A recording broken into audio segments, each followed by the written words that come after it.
I call you when I need you and my heart's on fire. You come to me. We have entered the Sierras. You come to me and give me everything I need. Give me a lifetime of promises and a world of dreams. Speak the language of love like you know what it means. And it can't be wrong. Take my heart and make it strong, babe. You're simply the best. Better than all the rest. Better than anyone I've ever met. And I'm stuck on your heart. I hang on every word you say. Will tear us apart. Baby, I would rather be dead. Lake. It's called Chicken Spring Lake.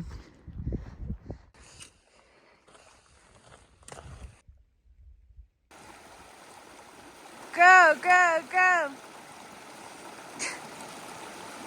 I'm gonna fall! First time we pulled out our micro spikes in a long time. Day 2 of the Sierras. Had a great night last night. Camped with Kate and TNT and Long John and Snot Rocket. And then today had lunch with all of them plus Sam and Moira and Firecracker and Gabe and Paul and Fahrenheit and Clara.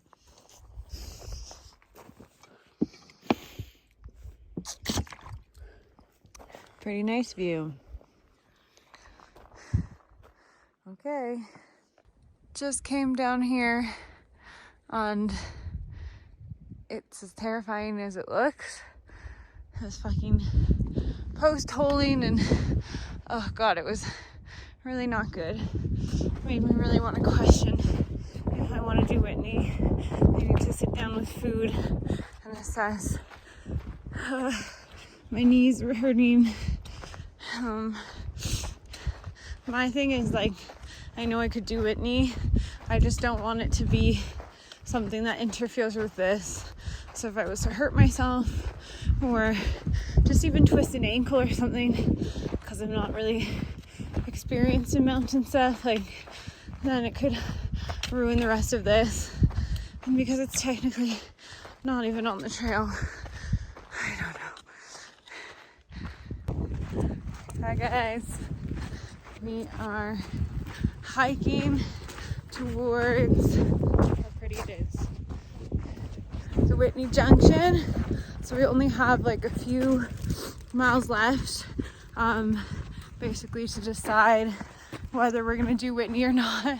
Going back and forth. At first we're like, let's not add any miles to the trail, and then I'm like, oh, when are we gonna do this again? And now we just talked to one of our friends who's like, maybe we won't do it if you guys don't do it. And I don't know, complicated. I am having a lot of trouble breathing in high altitudes. I regret every cigarette I've ever smoked, and general my asthma and stuff, so not amazing. But on the other hand, I mean, it would be a once in a lifetime experience. Ooh, sorry guys, trying to hold this when my hands are really cold. It's only one day to go up and down, but 14,000 feet is not easy or warm. So we're gonna take some time and think about it and try and figure out our choice.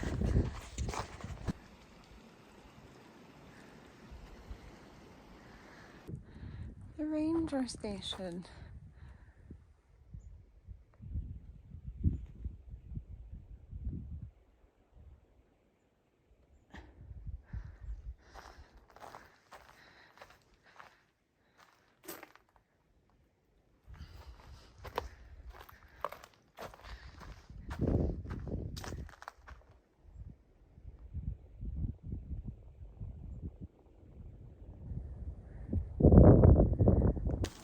Okay, It is about 5 p.m. and we are going to bed because tomorrow we're gonna try to summit Whitney. I had a lot of mixed feelings about it today.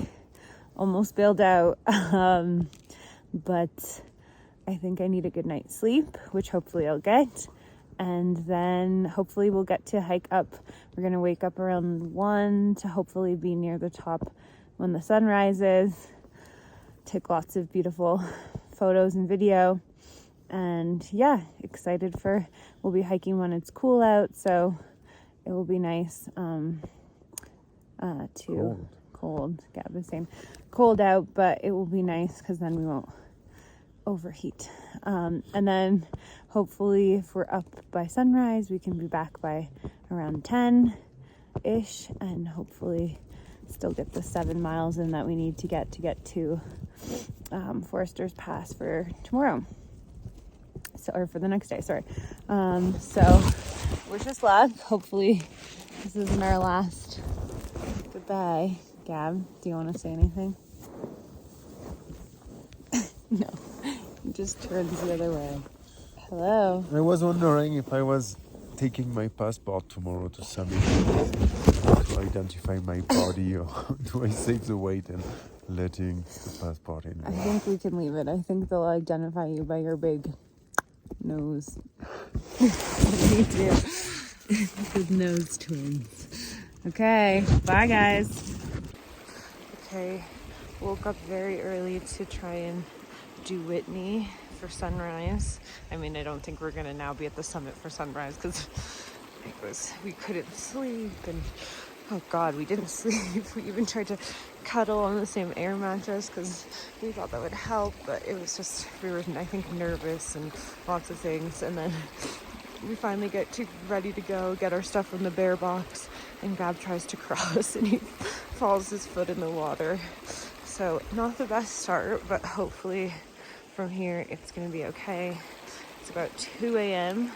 The sunrise is about 5:30, so definitely don't think we'll be at the top unless we're really speedy, but I feel amazing with my slack pack. And for all of you non-hikers, slack pack is just your pack with the bare essentials. I have water, I have an extra windbreaker and stuff for the top, and gloves and food, and other than that, I'm ready to go. So me and Gab are sledging through the snow of Mount Whitney. I wish you could see the stars because they're insane. Lots of snow. Been really slow, so I don't know if we'll get sunrise on the other side, but still very beautiful. Almost up. I still have this much to go, but almost at the summit.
The summit of Mount Whitney.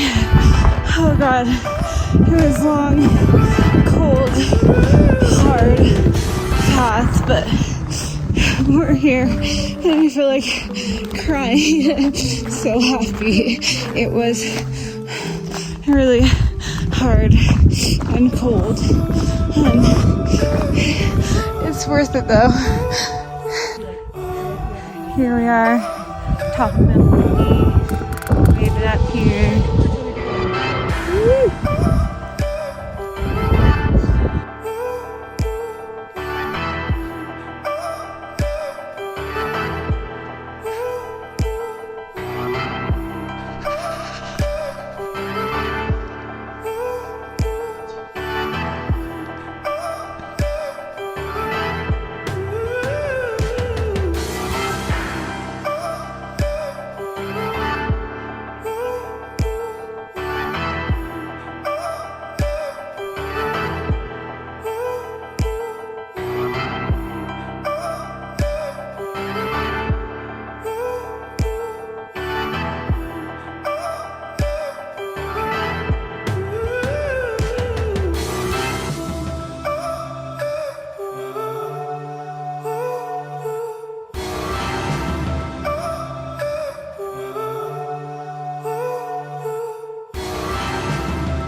Made it to the top of Whitney.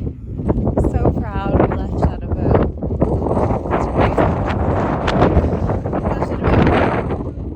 30 in the morning and got here around 6:30 to the very top. But I was stopping and taking videos the whole way, obviously. So fun. Lots of peeps here. Made it. Tom, Kate, Julia, Corey, Gab, everyone. We made it up here in a team. And yeah, super excited. They slept at like 13,000 feet last night. We did not. But so beautiful, so nice.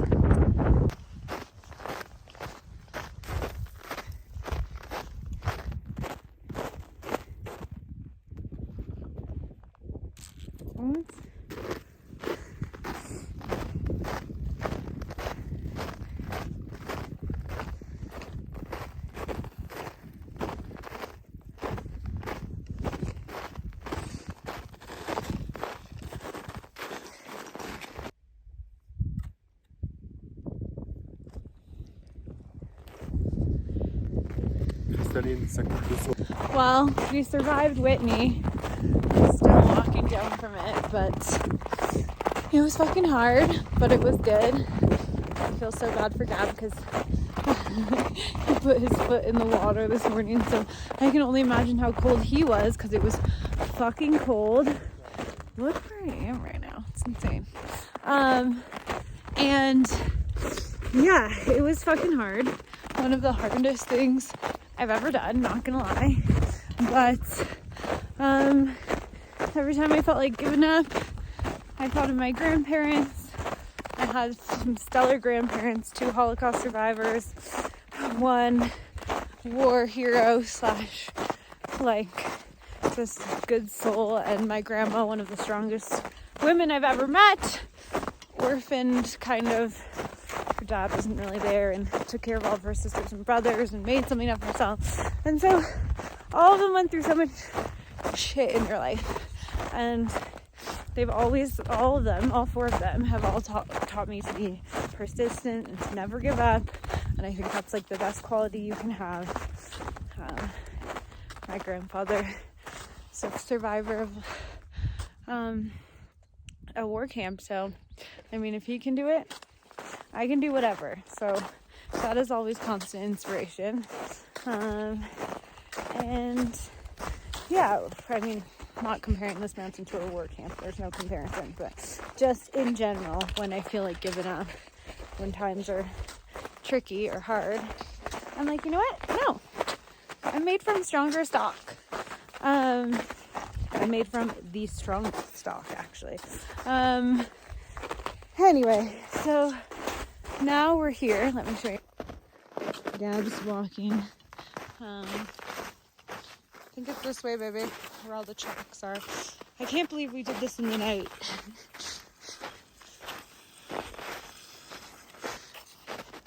Cannot believe we did all this at night.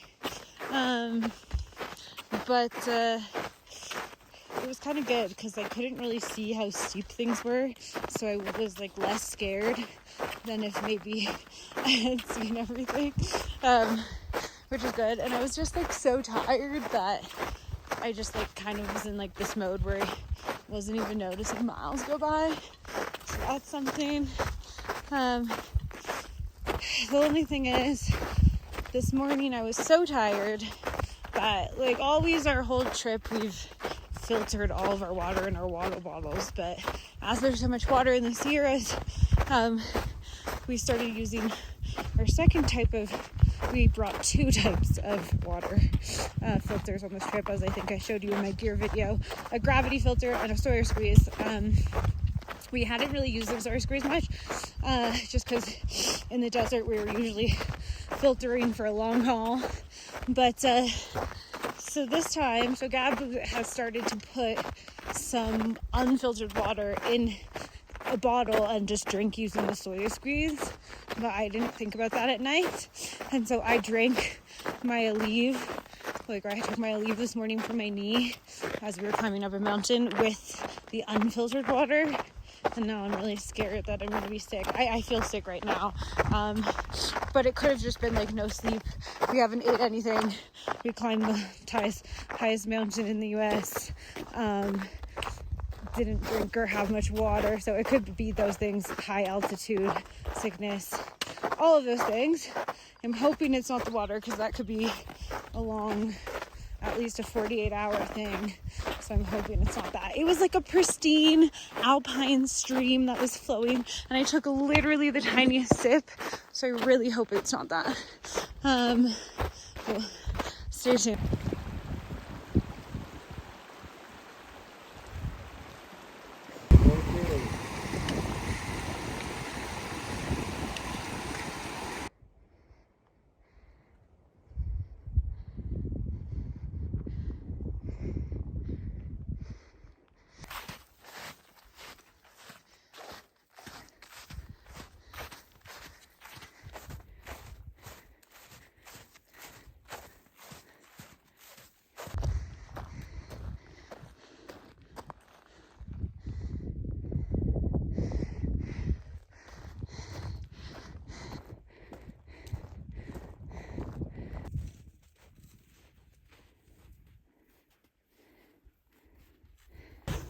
We climbed Whitney this morning, and then we debated whether we should just sleep the afternoon, because we basically got no sleep last night. We started at 2 a.m. and we couldn't go to sleep before, so we were functioning on like 0 sleep. So when we finished coming down Whitney around 11, we went back to Kennedy Meadows. We cooked lunch. Our tent we left intact, and so I took a nap. I needed a nap, and then Gab was like, do you want to continue like we had originally planned, always to, after Whitney, at least walk the 8 or 9 miles to get as close to Forester's Pass as we could, so we could do Forester's Pass in the morning, because it's very dangerous. So we want cold packed snow. So we debated, we decided to do it. So the Garmin tells Gab we've been walking for 15 hours straight, or 15 hours a day, and I think we did 25 miles, or we'll do 25 miles, including though a huge fucking ascent up the tallest mountain in the country. So that's why it's not so many miles for 15 hours. And lots of ascents actually to get here. Lots of snow, just slow things. So hopefully we're gonna make it to the ranger station soon, and we're gonna camp there. It's about 4-5 miles out from Forester Pass, I think. So we'll wake up super early in the morning, do those 4 or 5 miles, and then start Forester as early as we can, and hopefully tonight get a good fucking night's sleep. I'm gonna write Thru-Hikers. I fucking hate their product right now. It's not leaking, but I can't find the leak. I take no responsibility. The same thing happened to Gabs. I'm just annoyed. They should take care of Thru-Hikers more.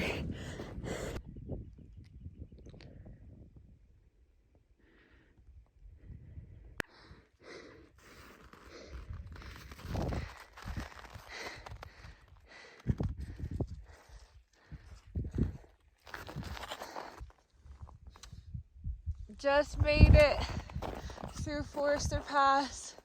You can see the pass down there. Gab helped me. I was terrified that we were going to be too slow and it was going to be too sloshy. Woke up at 4:30 to do it, but didn't have much sleep. Now it's downhill.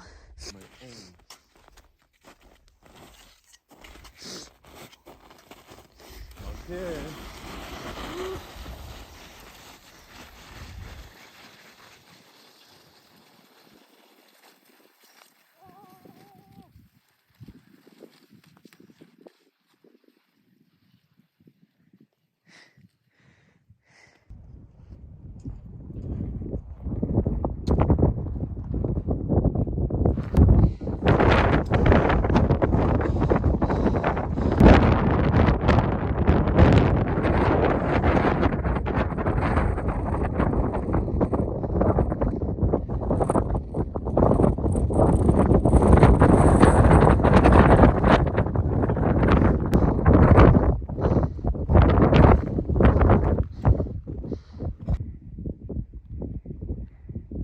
Where are we in this episode of Apostrophe PTR? I'm huddled inside of a toilet at a trailhead with Gab because not only did we hike 25 miles today and did 2 passes, which was exhausting, and did Mount Whitney yesterday, then we had to sit here and wait for a ride at the trailhead. It's like the hardest hitch ever. We've been here for multiple hours. It's freezing. There's apparently a hiker up there that said to other hikers that they will give us a ride at the end of the day, but he hasn't come down yet, so we had to call the only shuttle service in town, which the guy kept not telling us a price, and we were like, okay, but we want to know the price because we can't afford a lot. And he was like, no, we'll figure it out. And I was like, okay. So apparently he's coming in 45 minutes in a red Chevy, but also have like one bar of 4G in. I'm too exhausted to even do anything, so we're just freezing our butts off in like this terrible outhouse. But the view is beautiful. It's just freezing. Just for wind protection, we're in here. God, it's not the best day. It's been one of the longest days of our lives, but definitely one of the longest of mine. Yeah. So I just burned up all the papers, and my girlfriend and I hitchhiked to Montana. We had some friends on an Indian reservation up there. The biggest burrito I've ever seen. No, I asked for an inch.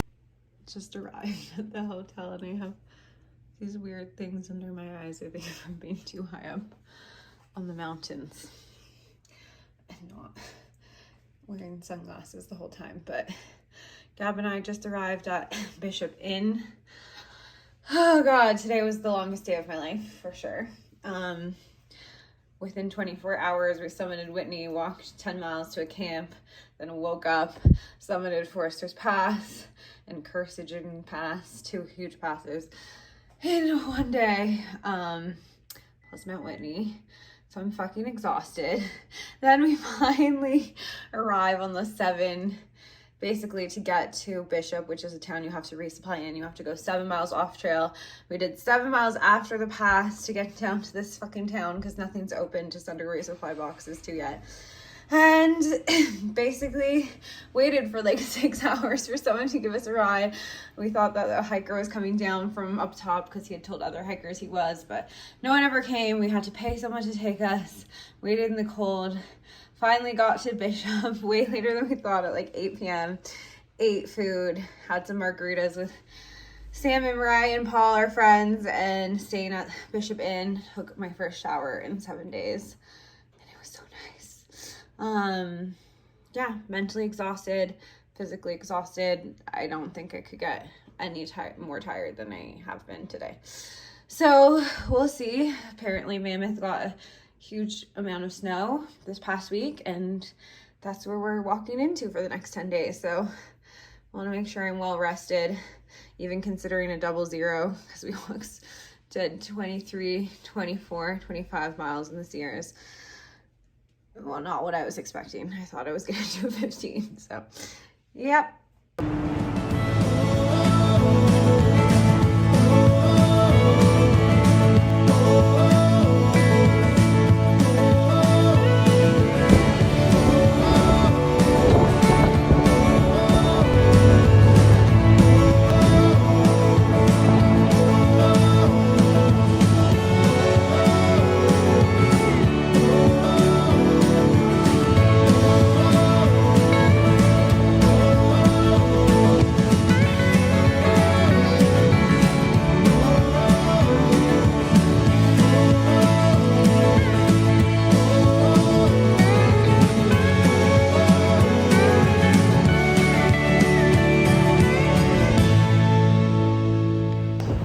Starting off the day, avocado toast. I ate most of it already. Latte. Made it to Bishop last night. Oh, it was a process, but we had Mexican samurai and Paul, margaritas. Gonna have a good day today. Had to come to McDonald's to get a meatless cheese and grab a McChicken as the thing that we had between our breakfast and our lunch. Here's our Bishop Inn. Yeah, I'm gonna come. I'm just gonna put pants. Late night doing our resupply for 10 days in Bishop. Talk about a candy mix bag and ultimate trail mix, mostly M&Ms of different types and varieties. Hiker meals. I found Gushers today. I didn't even know they were still making these. So I got some of those. Basically just sugar. We got a big thing of peanut butter, and so many ramen. I have like so many ramens in here. That's basically what we're eating every day for lunch because it's so high calories and lightweight. And we have to do 10-day food call and then dehydrated meals for dinner or lunch. This one's like fettuccine, I think. And they have different pasta primavera. And this one's like a rice and beans. And then we obviously have Quaker oats for breakfast. So pretty much that's all we're taking. I have some extra protein stuff, like hemp powder to add in and hemp hearts to add into things so I can get some more protein. Then I have some cheese sticks, and we have some mashed potatoes to add to the ramen to make ramen bombs. And breakfast essentials. That's what we have at breakfast too. Basically that's it for 10 days. Just junk food and ramen. Which is junk food. And yeah, I found this type of ramen. I don't know if I'm gonna like it, but we'll try it.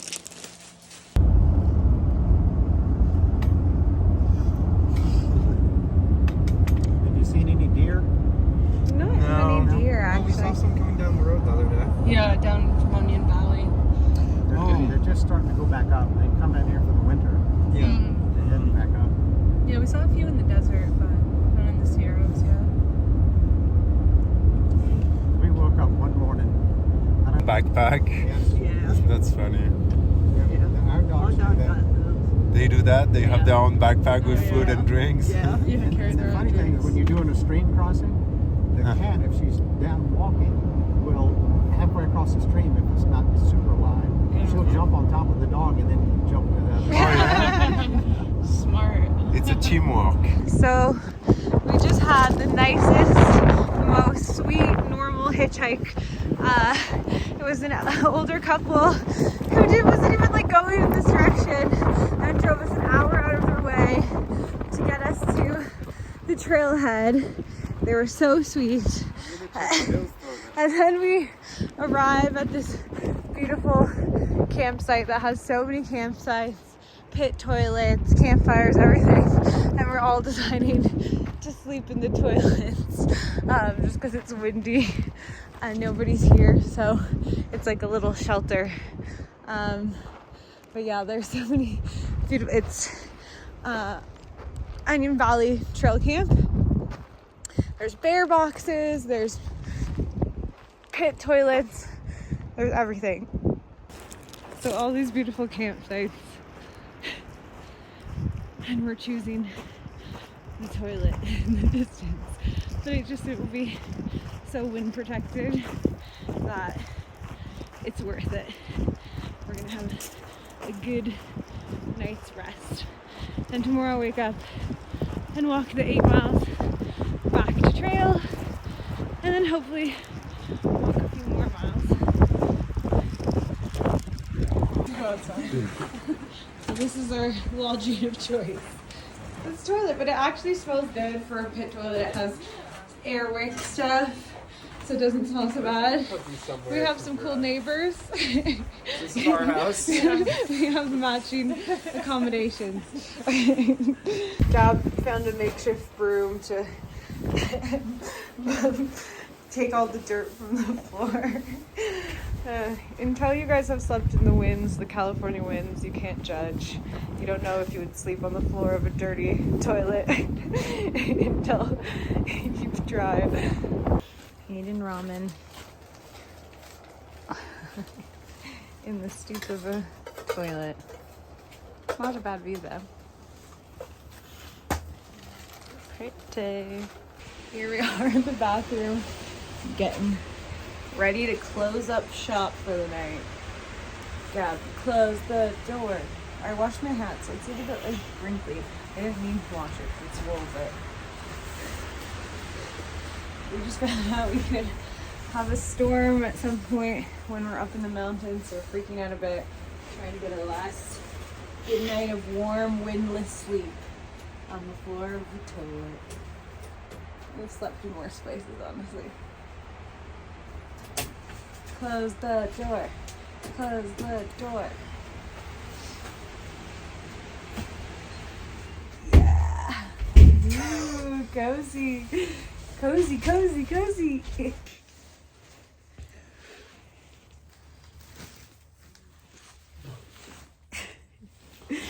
Yeah. So